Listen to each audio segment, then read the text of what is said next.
Hey guys, and welcome to the fourth installment of my Dead by Daylight weapons series. As you saw in the intro, today we're doing the Legion. Legion is a particularly unique killer in the game in that it's actually 4 different murderous teenagers. As with the other killers so far, I have never actually played Legion. I've survived several Legions. There's a lot of stabbing involved, a lot of not being able to see where you're going because your screen's covered in blood. So given that blood has pretty much been a struggle for this entire series, when I got the request to do this one in the comments of one of my other videos, I pretty much had to do this one. It also is a slightly more simple build compared to some of the other ones I've done. Since it was more on the simple side, I took this as an opportunity to do a little more experimenting, try out some new products I haven't used before. As with the other videos in this series, it has been sponsored by Coscom Cosplay Supplies. They've provided me with most of the materials that I use to make all the weapons in this series. Their high-density EVA 60 foam was an absolute must for this project because it allowed me to get something super thin but also perfectly stable. So definitely check them out, show them some love. So yeah, let's get into it. First up is the simplest pattern so far in the series. This pattern is scaled to an average hunting knife size, but you can easily scale it down to fit your own hand. You can find a link for this pattern in the description below. For this knife, I'll be using 2 pieces of 4mm EVA 60. But before we move on, can we just talk about how useless these silver Sharpies are?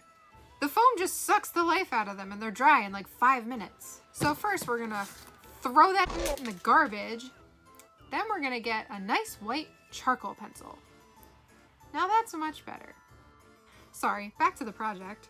For the blade, I figured the teeth on top would be nearly impossible to line up if I didn't cut them both simultaneously, so I'll be using the bandsaw for that. The bandsaw also allowed me to make them much more uniform. This can also be done with a knife, just make sure the blade is fine tipped and very sharp. For the handle, I cut out the 2 pieces individually, and you can see some of the small discrepancies. This is no problem at all and can be easily cleaned up with a Dremel.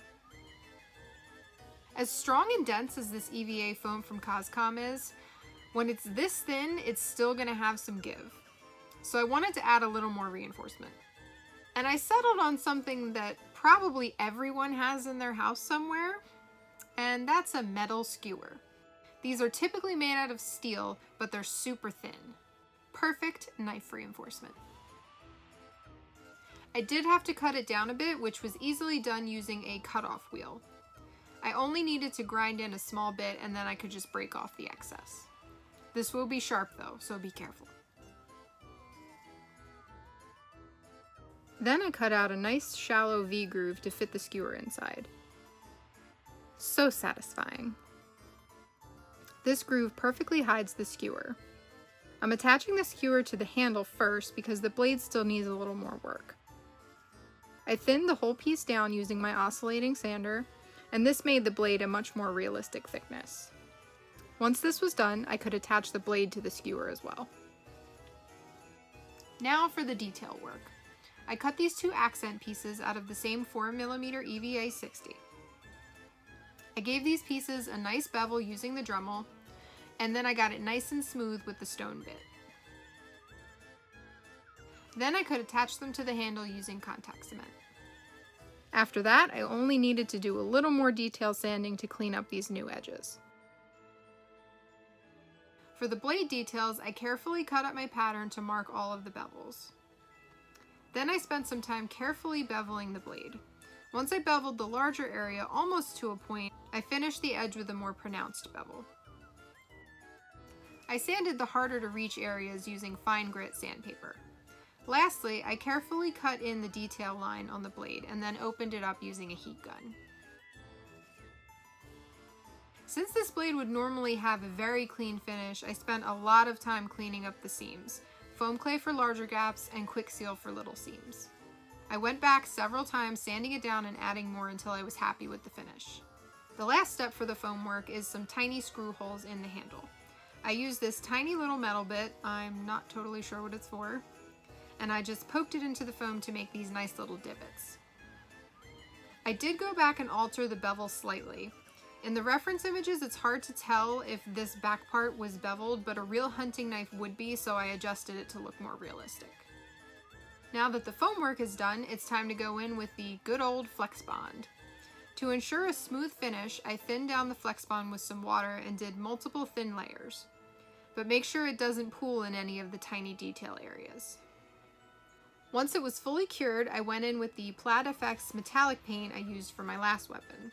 But it made me painfully aware the surface just wasn't smooth enough. It was okay, but I felt I could improve it. So I sanded the Flex Bond, and I inadvertently discovered it can actually be peeled off. It's not particularly difficult, but it took some time to get it out of all the nooks and crannies. But it's definitely good to know this is an option next time I totally screw something up. The extra work was totally worth it. I was able to get a much smoother finish, and it also gave me the opportunity to try another fancy silver paint I keep hearing about. Alclad Chrome Lacquer. And this stuff is awesome. It applies super nice, and the finish is so reflective I almost couldn't see it as I was airbrushing it. I am totally in love with the shine, and it just makes this knife look that much cooler. Now this paint definitely shows each and every mistake, every brushstroke, every speck of foam dust, every cat hair, but I'm still very happy with this paint. And with some more practice, I'm sure I can make a surface smooth enough for this paint to really shine. The handle was super simply painted with black acrylic, a little silver for the screws, and then sealed with matte clear coat. The final step is the blood. For this knife, I used Deco Art Triple Thick Gloss as the base and colored it using Alumilite Red and So Strong Black tints.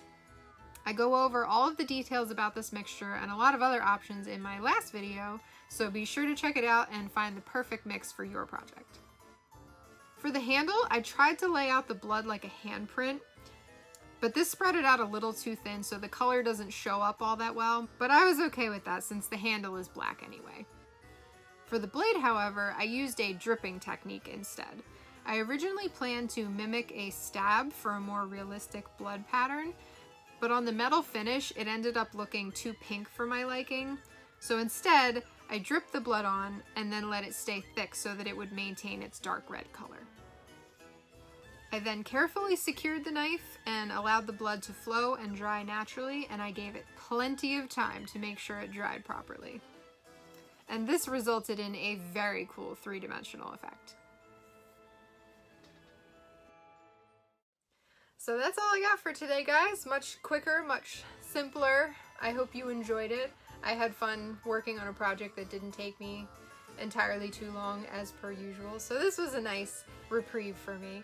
I really loved testing out this Alclad paint. I think it's absolutely awesome and I can't wait to do more with it. If you have any questions, comments, or concerns, as always, please reach out to me.